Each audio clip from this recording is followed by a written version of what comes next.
Welcome to the Sports Marketing Machine podcast. I'm your host, Jeremy Nizer. Today, we have a very special guest, Chris Zavaglia, the Director of Baseball Communications. Essentially, he's the AGM of the Stockton Ports. This is a wonderful case study to talk about what you did during the year and what it looks like now. And we actually worked together, so there's a lot of insight on what help I provided, what you guys did, and what have you. So I'm super excited to talk to you, Chris, so welcome aboard. Yeah, no, this season, the success we had in large part due to, you helping us out. So excited for it. Fantastic. So before folks probably don't know who you are, so let's talk a little bit about your background. How did you end up with the ports, working in sports? What's that been like for you, and how did you get here?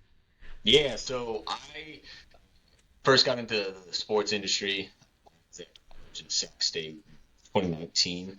Um, I got a internship with Cal State Maritime, small little school in Vallejo, and I did an internship throughout the summer and then ended up getting hired on part-time and kind of did that throughout the rest of my college career. Graduated in December of 2019 before the pandemic. Was looking to get something right into sports afterwards, but decided to stay put and kind of stay at my school gig, and then COVID happened. So I got laid off and then ended up working in my furniture store job that I had for years, and did that for a little while. And during COVID, I actually got connected with a independent baseball team, the Vallejo Admirals, who let me do a little bit of work here and there for their media department and kind of keeping them, uh, uplifted and not mute. And so did that, wrote some press releases, all that fun stuff, and then uh, ended up still working at the furniture gig full time for the rest of that 2020 year. And then 2021, I was able to get hired on part time back at Cal State Maritime. And then uh, as I saw job listings kind of come about and on Teamwork Online too, the ports had something open. It was a media and video board seasonal role, and it was minimum wage. I was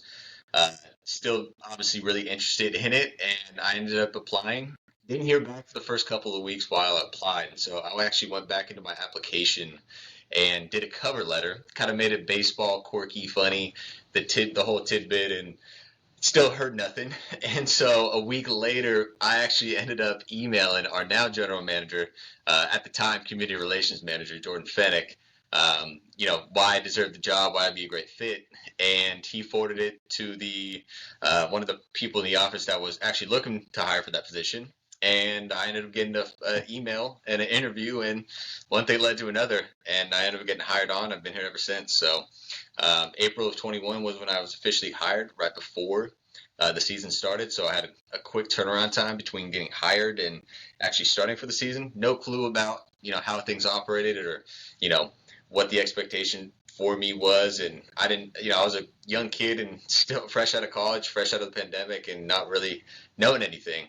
Always wanted to work in sports and thought it'd be a great step in my career, and a good foot in the door. But I didn't expect to get this point already, but very happy I am, and very lucky to do so. Fantastic. When did you take over the marketing there with the ports? So I ended up taking over the marketing realm um, fully in March of last year in 2022. As mentioned, video board media assistant. I kind of contributed to the social media realm and some creative content that we did at the time in 21. Helped out with the website here and there, and just kind of dip my toes a little bit in that world. Transitioned into a sales role in the off season in 21, taking over tickets as well as doing my media stuff. And then 2022, we had some turnover in the office, and net opportunity presented itself. I was able to kind of take that role in leading the marketing department and oversaw that. And not having an understanding or a clue about it, 22 was definitely a learning curve for me. And taking that over right before the season started, not knowing again anything on the admin side of things, or how to really truly be the person to market for a baseball team. So it was a lot at first, but if you would have told me now, I mean, I love it. I didn't think I would love it and enjoy what I do right now as much as I thought I would, but it's been a lot of fun, a lot of learning curves as I mentioned, and just embracing it all as I go. Yeah. Fantastic. So this is now your second season is essentially running the marketing department. First year was learning. You're implementing a marketing plan that's probably a lot of other folks had some input in. This year, 2023, it was your plan. You orchestrated everything. How did you finish the year? What did it end up being percentage wise on some things? Let's start attendance. So 2023 versus 2022. What was your attendance? You had an increase, right? Yes, we did. So 2022, overall for the marketing department, it wasn't where we wanted it to be, and I think there's a lot of things you could look at, right? But heading into this year, was able to get some grasp of the marketing realm, between the metrics to the numbers to just the trends, right? And just understanding our market as a whole. And so with that, applying all of that, we ended up seeing a 15% increase in attendance for the 2023 season. Fantastic. And then sellouts, that's a big thing. How many did you have this year versus last year? Yeah, we ended up selling out 3 times this season. First time we sold out since the after the pandemic, and I think the first time since we've sold out since 2019. So really positive stats in the marketing department as a company, as an organization, and we're doing the right things. And it's not just me; it's the team effort at the end of the day, and just getting everyone's minds together and having that creative ability to implement some of the stuff that we want and use some stuff that's worked over the recent years and just throughout the port's history, while applying some of the new crazy trends that go on in the marketing world. Hmm. And as far as revenue, because you've got your pulse and fingers in a lot of the marketing that you do relates to the web sales, that was a huge jump for you as well, right? Yes, very much so. And that was a big emphasis for this year. 21 was just an outlier year. We had a really good year that year, and no one really expected what that year was going to entail. Big surprise in the marketing department for that year. Again, we kind of didn't have the year that we wanted to in 22, and just looking at some of the trends and what we did, what worked, what didn't, kind of doing an analysis of it all. It was, going back to the drawing board, going back to the basics. And, this year we ended up going with a wide range of things from implementing a billboard in numerous different areas in the Stockton market, a lot of the digital ad space with different platforms, radio coverage from our local radio stations. Applying that all led to an increase in brand awareness, an increase in revenue, to where we saw over a 5% increase in our web sales. That's fantastic. Just keep doing that. You keep growing that 5% every year, and you keep increasing the attendance. I mean, 15%. Next year, you get it to 20%. You just keep going. It just makes it so much easier. And you got 3 sellouts this year. You get 5 next year, and you just keep building on it. It's a win-win-win. So, well, we started working together in May. You were a month into the season. You were implementing your marketing strategy. When we sat down, I kind of sat down with you and we were kind of assessing where you were a month into the season. What were some of the immediate takeaways as we started working together and talking that became like light bulb moments for you? Yeah, I think having just the basic understanding, knowing the why, the how, as you break it down and as you mentioned, sat down and just kind of went back to the basics and having an understanding of why customers do this or the reason, why they buy in certain months more than others, why they buy on certain days, and the average order value, and all these simple metrics that when you look at and break down and say, how can we increase these things by X amount? A lot of them was just, well, hey, why did I not think about that before? So you really ended up simplifying things in terms of, having the understanding of the metrics, why we look at it this way, and then also how to apply it. I think that was the big thing that I was kind of missing and lacking in a way, was having that application of, okay, taking this data, and we've seen from trends from 22 to 21 to even pre-pandemic in multiple different areas in the marketing department, but how do we use this data in order to increase and grow? And so that was the biggest piece that I think, like I said, that I was missing, and coming along and having more of an understanding of that after we ended up connecting for a little bit and just having those light bulb moments of, hey, when you break it down this way, when you get from this platform, for example, you need this from this, and it's all a trickle down effect. And when you look at it that simplified and you then work your way up, it just makes it that much easier. Fantastic. Yeah, it's such a great point you just brought up. It's a bunch of little things. It's a bunch of base hits. There are no home runs.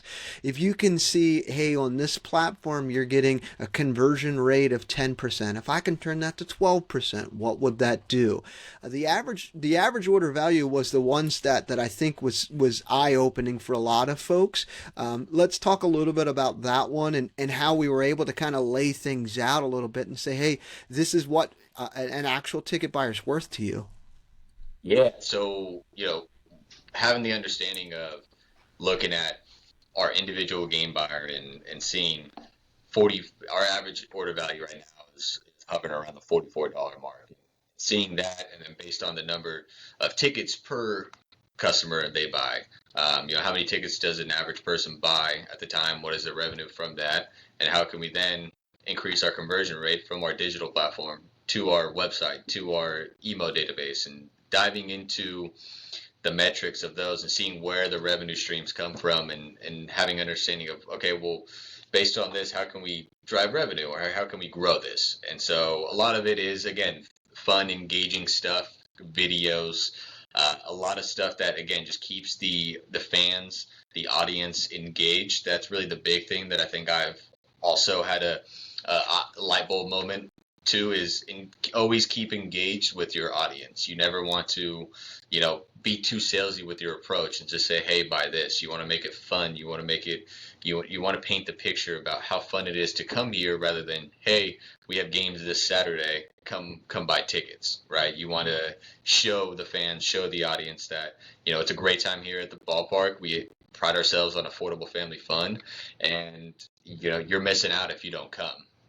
And mind you, I never said, hey, buy these tickets. I was just able to prove right then and there that, hey, this is what we're about, take it or leave it. And so, we, again, based on impressions and having understanding of a reach and the digital ad front, and, you can go on and on about all of these numbers and what plays into the marketing world, especially from the digital perspective, because that's continually to grow in our day and age. But again, going back and kind of seeing, you know, the the the full circle of it all, made it that much easier.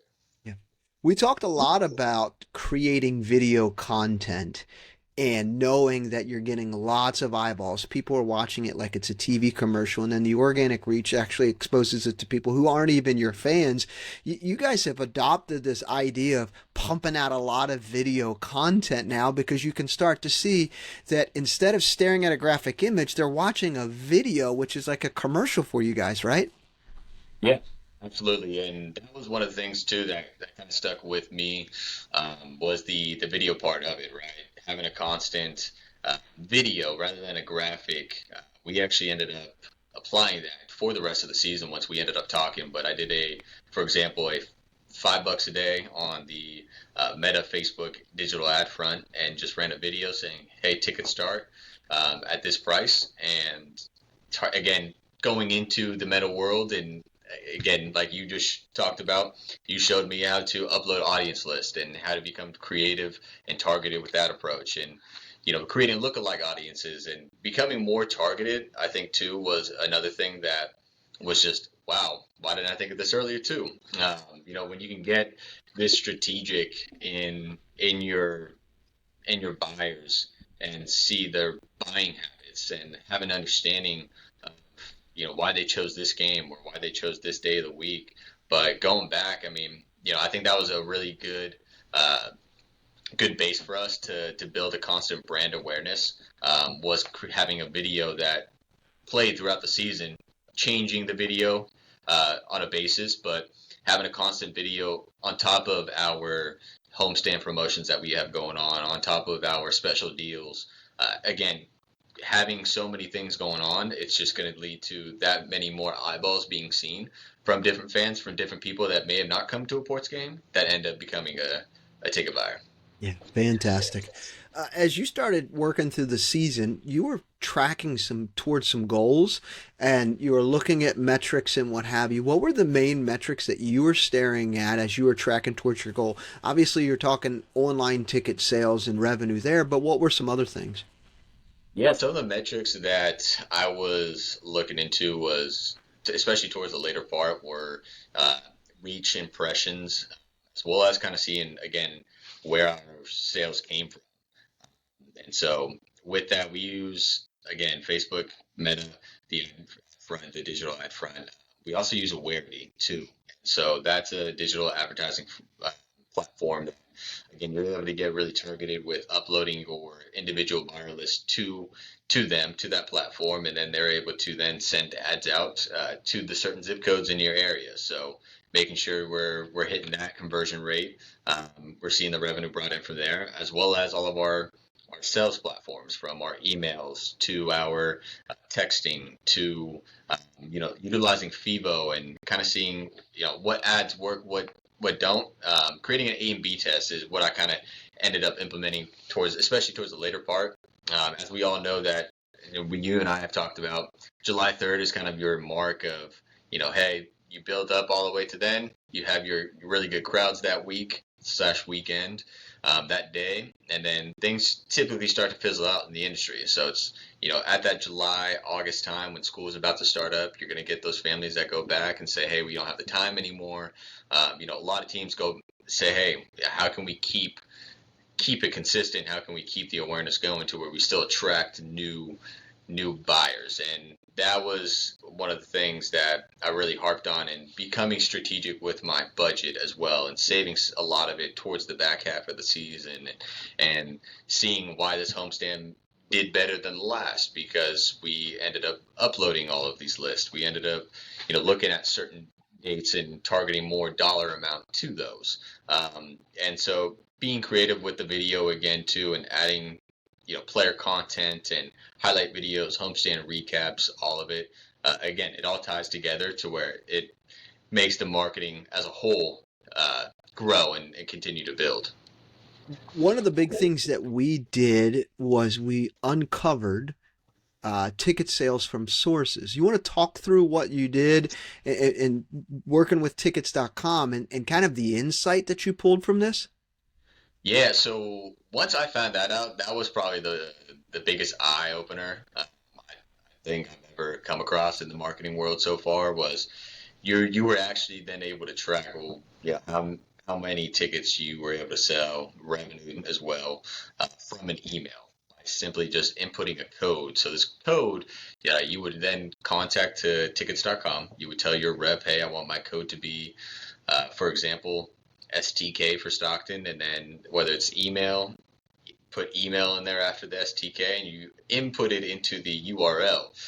And so from there, you're able to create links and put it into each platform, to where then you're able to track and say, I sent out an email with this marketing source code that, for example, has STK in the URL. People click on it through the email, and they go through their buying purchase flow, and they end up 5 tickets. We are then able to track those 5 tickets to the amount of revenue brought in from those 5 tickets. And from there, again, have a good grasp of, okay, where are we getting our most revenue from? Where are we generating that from? Okay, cool. Is it email? Then we're going to probably send a lot more emails. Be creative with that. Is it texting? Okay, well, let's go ahead and send out more texts. So using this data again goes back to the how to utilize it and apply it. Well, once we saw this and saw the trends, well, we saw email worked really well. We saw texting work really well, and believe it or not, Instagram was one of our big ones too that worked really well for us. And utilizing the video on Instagram, I think, was a huge play. Again, mixing it up between player content and player highlights and homestand highlights. Again, making it look fun. I think attracted and saying, hey, there's a simple. We use Linktree in our Instagram bio, so people just were able to click on that, then click on the ticket link for there for the game on Saturday, buy it, and we were able to track it there. So tracking it, this all again goes back to the having a better overall understanding of your market and of your, especially your individual ticket buyer. Such a great point. So you have tracking links for every single place that people would be able to buy tickets that you can control. So you have them on your emails, your texting, your social media platforms. So you know exactly how much a ticket buyer's worth from Instagram versus Facebook versus TikTok and Twitter, or X rather. You don't have to have them on your website because you're ultimately driving people to your website, but you know exactly. That gives you so much insight next year to say, hey, Instagram, we sell a boatload of tickets here. You can actually allocate more marketing dollars towards it now, because now you've got evidence that says, hey, when I do X, Y happens, right? Exactly. And heading into next year, the mind's already going. The wheels are churning, and you know, just being having this creative ability of saying, okay, well, these were our top ones, and we started a little bit late, but we at least have a good understanding of the trend. Some data to at least get a basic understanding of, okay, we saw where our revenue streams come from in each platform. Well, then how do we use that for next year? So does that mean we increase our video engagement? Does that mean we end up doing special ticket offers just through Instagram?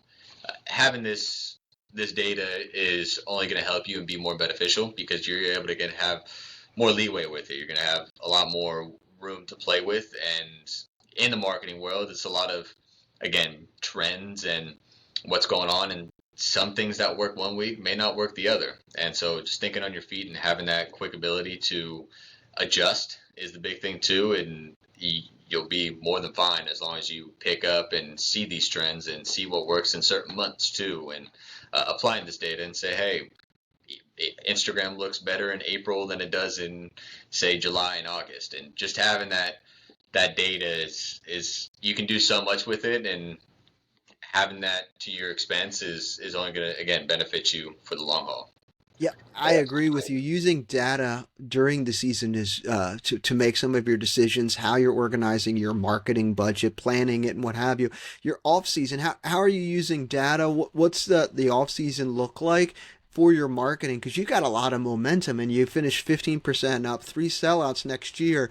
How are you using some of the data and some of what we did during the season to give you momentum for next year? Yeah. So the big thing for the off season is going to continue to keep our brand awareness high.